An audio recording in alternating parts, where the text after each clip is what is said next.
कहानियां उन मरीजों की जिनको हमने मौत के मुंह से बाहर निकाला। रोज की तरह रमेश अपने काम पर चला जा रहा था, लेकिन आज वो थोड़े टेंशन में था और हाँफ रहा था।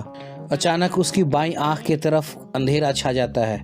वो ब्रेक लगाकर रोकता है, लेकिन ये सिर्फ आंखों का धुंधलापन नहीं था। 10 सेकंड के लिए आंखें कंप्लीट ब्लैकआउट हो गई थीं। रमेश ने सोचा कि शायद ये थकान या तेज धूप का असर है। उसने आंखें मली और आगे बढ़ गया। उसे मालूम नहीं था कि उसके दिमाग के दरवाजे के पास ये मौत का एक दस्तक था। आपने भी कभी ऐसा महसूस किया? आप देख रहे हैं यस डॉक्टर। डॉक्टर राघवेंद्र प्रसाद एक एनेस्थेसियोलॉजिस्ट, क्रिटिकल केयर स्पेशलिस्ट और फिजिशियन हैं। वे 20 वर्षों से इस क्षेत्र में कार्यरत हैं और उन्हें एम्स नई दिल्ली सहित कई संस्थानों में काम करने का व्यापक अनुभव है।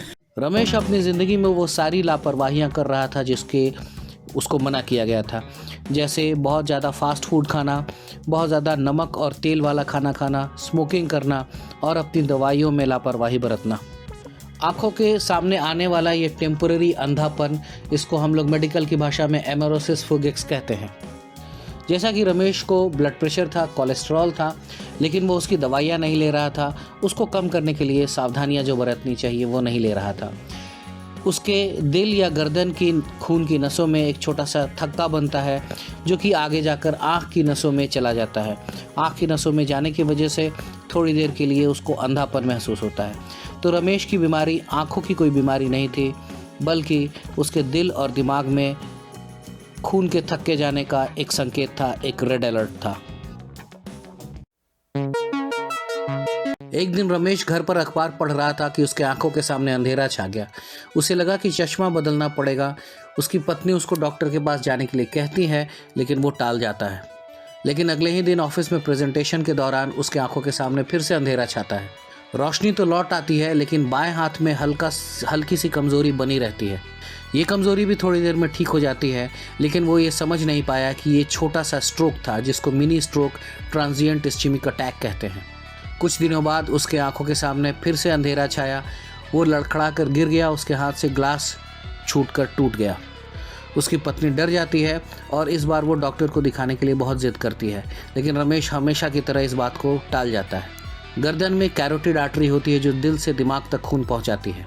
उस आर्टरी में थक्का जम चुका था, जो कि आंखों की रोशनी छीन रहा था और अब दिमाग की तरफ बढ़ रहा था। रमेश के सिम्टम्स के आधार पर हमने उसके बहुत सारे टेस्ट किए। उसमें हमने एक कैरोटिड डॉपलर अल्ट्रासाउंड भी किया, जहां की गर्दन की नसें जो कि दिल से निकल के दिमाग तक पहुंचती हैं, उसका अल्ट्रासाउंड होता है।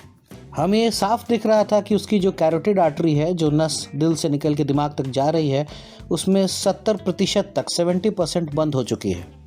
और यहीं से खून के छोटे छोटे थक्के निकल के आँखों की नस, जिसको ऑफ्थाल्मिक आर्टरी कहते हैं, वहाँ जा रही थी और उन नसों को बंद कर रही थी, और इसी की वजह से उसको बार बार अंधेपन का अटैक आता था। ये थक्का अगर दिमाग की बड़ी नस में जाके फंस जाता तो रमेश को लकवा मार जाता और तब उसकी स्थिति और भी गंभीर हो जाती।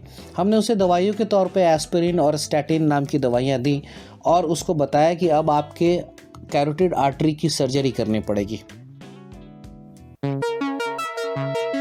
रमेश अभी ठीक है। वो रेगुलर दवाइयाँ ले रहा है, एक्सरसाइज कर रहा है और उसके खान पान में भी अब बहुत सा सुधार आ गया है। लेकिन अभी उसे न्यूरोलॉजिस्ट से और वस्कुलर सर्जन से मिलना पड़ेगा।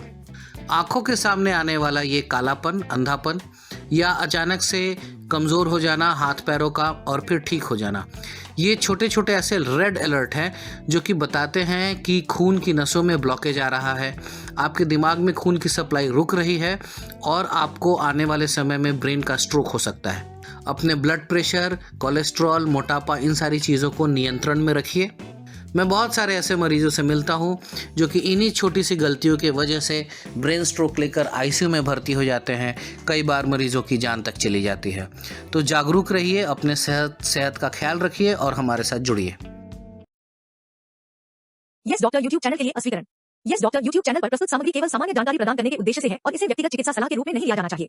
हम सटीक और अद्यतन जानकारी प्रदान करने का प्रयास करते हैं, लेकिन यह सामग्री केवल पोस्टिंग की तारीख तक की जानकारी को दर्शाती है और चिकित्सा विज्ञान में हाल के विकासों को शामिल नहीं कर सकती। इस चैनल पर दी गई जानकारी पेशेवर चिकित्सा सलाह, निदान या उपचार का विकल्प नहीं है। दर्शकों को चिकित्सा निर्णय लेने के लिए केवल इन वीडियो की सामग्री पर निर्भर नहीं होना चाहिए।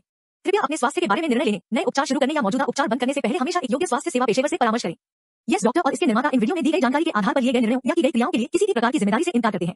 हमारी सामग्री देखने के द्वारा आप सहमत होते हैं कि यस डॉक्टर और इसके निर्माता जानकारी के उपयोग या दुरुपयोग से उत्पन्न किसी भी परिणाम, हानि या प्रतिकूल प्रभाव के लिए जिम्मेदार नहीं है।